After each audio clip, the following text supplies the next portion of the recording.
In Egypt, many fear ISIL terrorists may have played a part in last week's twin terror strikes on the Sinai Peninsula. More than 30 soldiers were killed in the attacks, the deadliest in years. As CCTV's Adel Mahrouky reports, the Egyptian government is looking for answers. The government has promised a tough response, but observers say one major obstacle is the lack of information about who is responsible and how much influence Islamic State may have. All of the groups in Sinai announced their allegiance to ISIS in April, but the relation goes back to after the 2011 January uprising. During the security vacuum, foreign militants entered the Sinai. A new crisis is emerging. Trafficking Africans to Israel, and dealers are starting to recruit militants and mercenaries to groups like Ansar Bayit al-Maqdis, which is definitely part of the ISIS. A state of emergency has already been imposed in the North Sinai following Friday's attack, but more extreme measures are expected.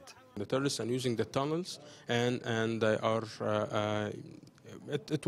I think that as part of the intelligence that have been collected, that the terrorists who did this crime, as either they came through this way or they escaped through that way. Apparently, the guys who came there, they came from, part of them came from Syria, from ISIS. A former North Sinai governor supports creating a 1.5-kilometer buffer zone along the borders with Gaza, a plan created 5 years ago under the administration of former President Hosni Mubarak.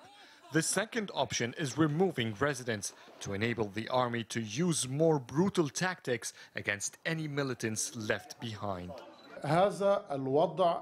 Deportation is not new. It happened with Sinai residents after the 1967 war. Therefore, to protect citizens, it is now important to deport non-citizens, to prevent terrorists from hiding among civilians.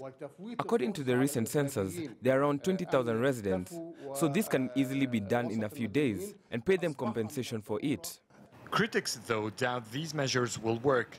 They fear terrorists could simply move with the residents and then spread across the country. For over a year now, the Egyptian army has been battling militants in the Sinai, but the attacks never stopped.